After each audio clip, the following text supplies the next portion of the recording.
আপনি বলছিলেন যে হাদির কবর থাকবে না, জিয়াউর রহমানের কবর থাকবে না, আসলে না থাকার কারণ কি?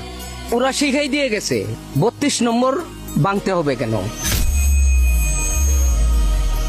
32 নম্বর তো আপনার বঙ্গবন্ধুর বাড়ি না, 32 নম্বর শেখ হাসিনার বাড়ি না, 32 নম্বর হইল 2,68,000 যে ধর্ষিতা নারী তাদের ঠিকানা। যখন সাংবাদিকরা তাদের তালিকা করে কেউ স্বীকার করে না তাদের বাপের নাম এবং ঠিকানা, তখন কেউ নিতে রাজি না। বঙ্গবন্ধু বলছিল তাদের পিতার নামের জায়গায় লিখে দাও শেখ মুজিবুর রহমান, আর ঠিকানা দিয়ে দাও 32 নম্বর। এই বীরাঙ্গনাদের বাড়ি হইলো এই 32 নম্বর, এই বীরাঙ্গনাদের বাড়ি হইলো 32 নম্বর। সেই 32 ভাঙছে, এটার প্রতিশোধ বাংলার মানুষ, বাংলার জনগণ হারে হারে নিবে, ছাড় দেওয়া হবে না।